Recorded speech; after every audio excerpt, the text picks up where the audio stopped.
Hello, everyone, and welcome to the Warriors Analysis.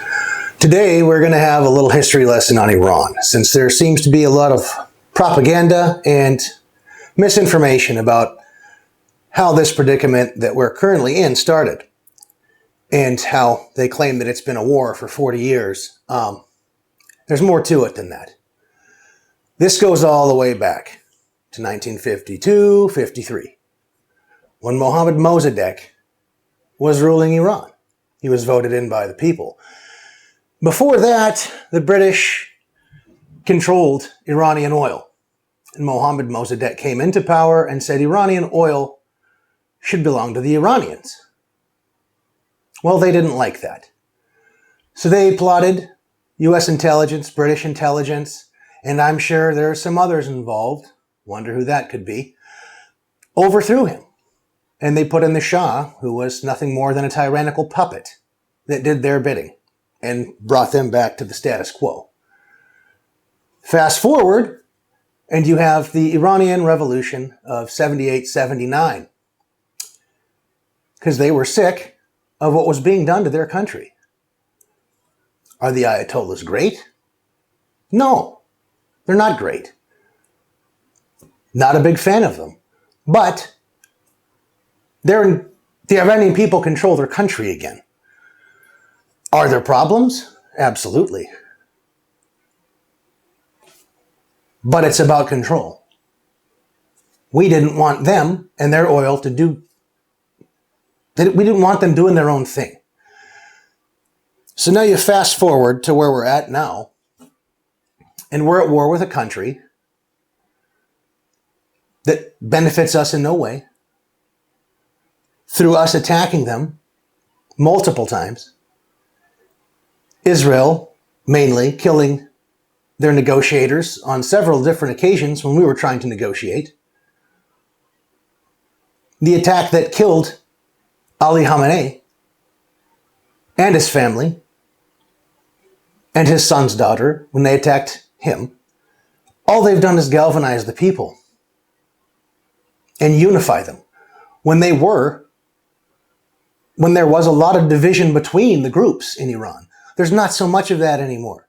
But you still hear in the news, and the boomer mindset that still is locked in the 80s for some reason, and I don't understand it. Thinking that, the Iranians are protesting, they're getting ready to overthrow their government, we're doing so well. If Trump would just really drop the hammer and stop pausing. Trump's pausing because he has no choice. Get this through your heads. Not all of you. Not trying to be arrogant. I'm a little angry because I'm tired of hearing we're winning, or we can do this, or we can do that. We can't. They control the Strait of Hormuz. They built their military for the past 30 years to defeat what they deemed was an inevitable incursion of the United States.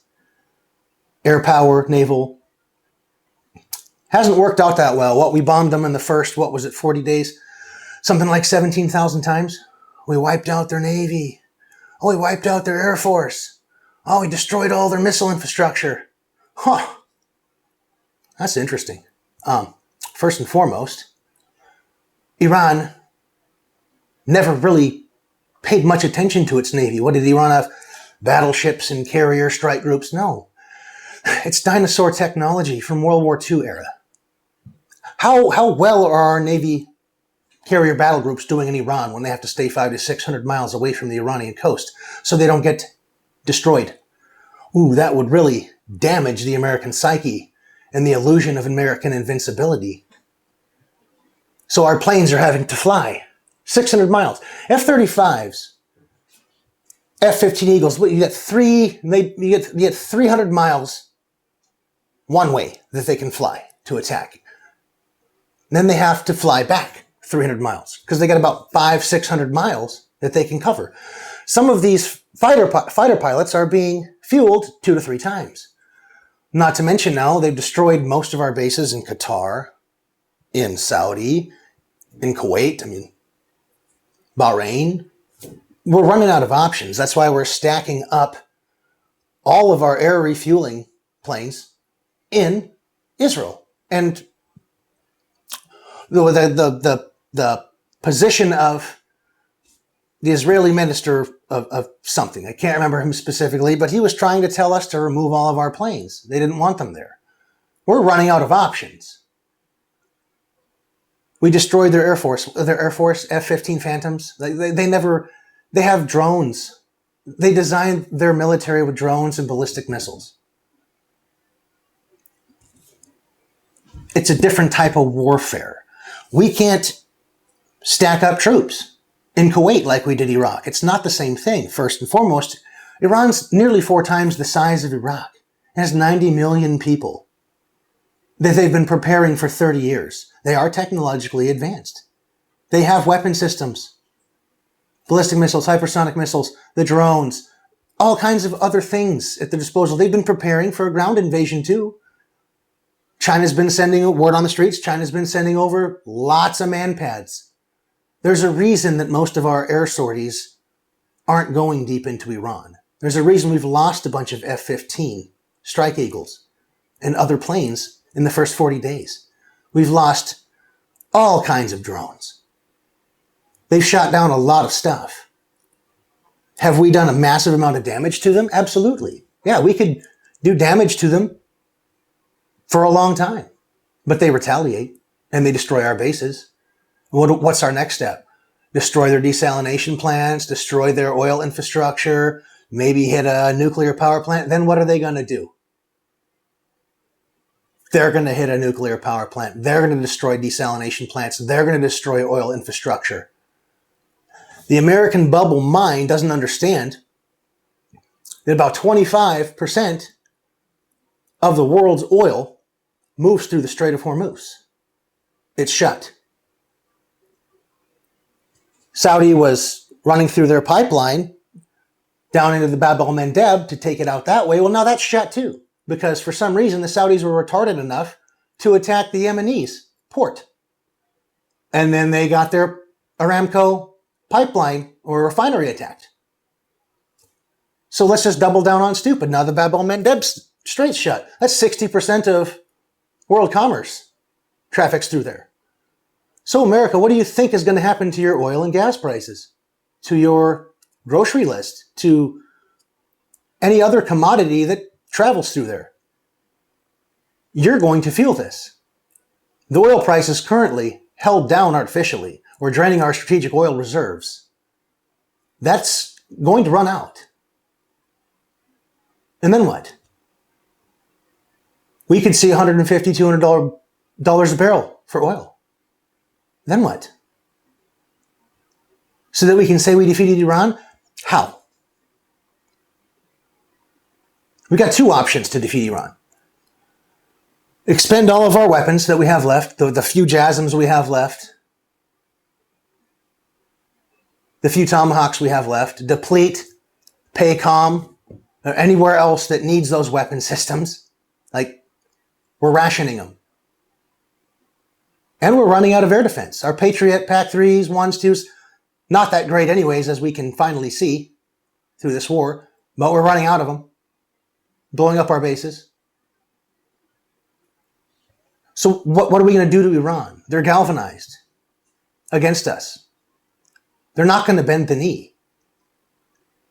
They're Shia. They believe that they're fighting an existential war. It's the same thing as America, death before dishonor, or live free or die, right? That's their mindset. And it's religious to them. Not saying I agree with them. I don't agree with Islam. I'm a Christian. But there's just sometimes you just don't do dumb things because you acquire knowledge to understand why things are a bad idea. Bush, they tried to get him to do it. No, not dumb enough. Still a traitor. Clinton never did it. Obama never did it. These men are all scumbags and traitors to our country, 100%. But the only one that was dumb enough to be suckered into it was Trump. And he's so arrogant and prideful that he can't pull the plug back out. We lost the Strait of Hormuz. We're not going to control it. It's not going to happen. So the only options you have is to try to do something stupid like take Karg Island. And you have guys like Lindsey Graham Oh, how we take Karg Island? We took Iwo Jima, which is roughly exactly the same size, almost kind of looks the same. But we did that with 75 to 90,000 men, and we took 25% casualties. We lost a lot of guys. And they weren't having ballistic missiles and drones raining down on top of them. We're kind of out of most of our air defense stuff. So do you want to see that bloodbath? You think you're going to take Karg Island with 5,000 Marines from the Marine Expeditionary Unit? Or you're going to airborne in with a bunch of C-130s? Like, they don't carry that many guys. Like 93, give or take. How many planes you need? Karg Island's booby-trapped, it's set up. All these islands are. They're in perfect range for Iran to just chop you to pieces with drones and ballistic missiles. And this is our plan. First off, even if we did take Karg Island, figure out a way to move 50, 60,000 infantry into Iran somehow. Where are you going to stage them? Kuwait? Look at what happened to our bases in Kuwait. If we start packing in soldiers and staging them, it's a dinner bell. In come the drones and ballistic missiles. And yeah, we could potentially move what we have left of air defense from PACOM and strip them of everything they have to defend what's left to defend South Korea or anywhere else. Like we're running out. So if we move ammunition from here and rob Peter and give to Paul, we're piling it into one area which isn't going to win regardless and expending everything we have left. Not to mention, even if we do get there and 50,000 troops don't die, you're not taking a country almost 4 times the size of Iraq and 90 million people that are galvanized against you and will fight you to the death with 50,000 troops.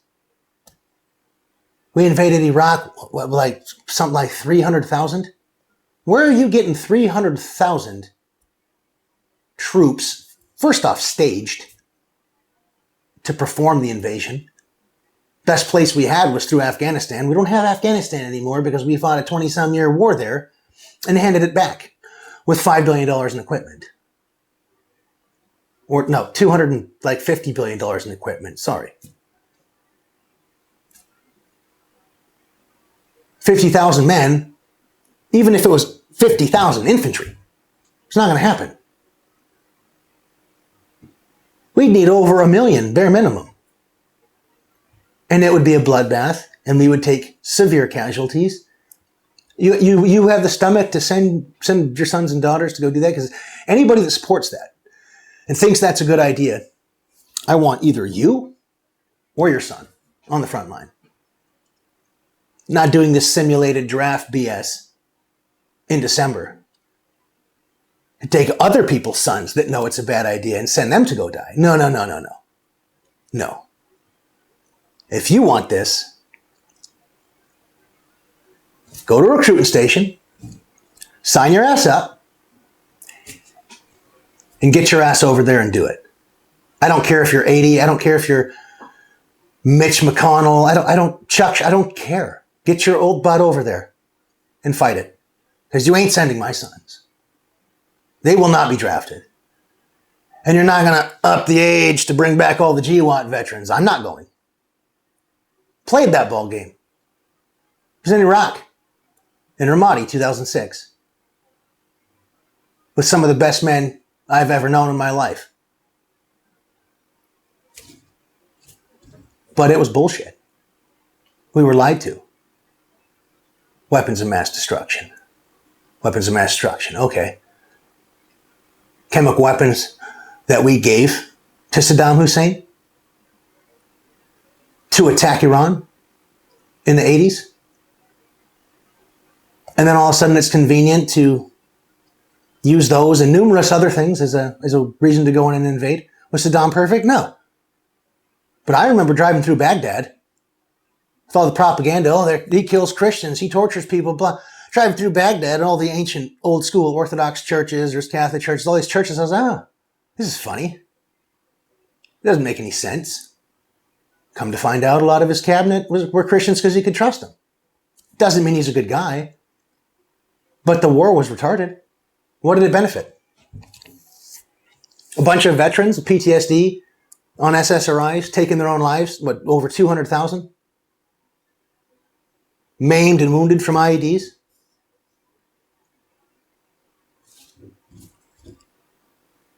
What, so we can use their airspace to attack Iran and they can't do anything about it because we control their money? And if they don't let us use their airspace, we just turn the spigot off in Europe and no money. Same thing they did to Syria. Bashar al-Assad, he's the devil. Oh, he's so terrible. Let's create ISIS and send him in there, all these head choppers, and overthrow him. And then we're going to go fight ISIS. But then we're not going to really defeat him because we're going to let him take over. Now you have al-Jilani running the country.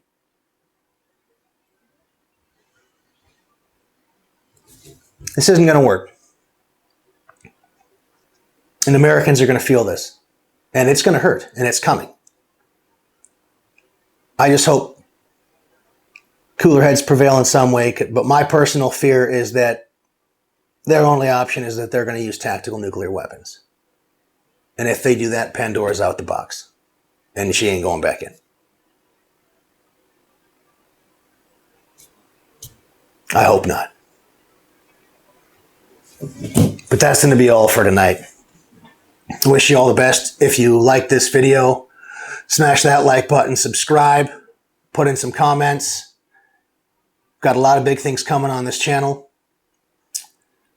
Eventual podcast and more. But you guys have a blessed night. Take care.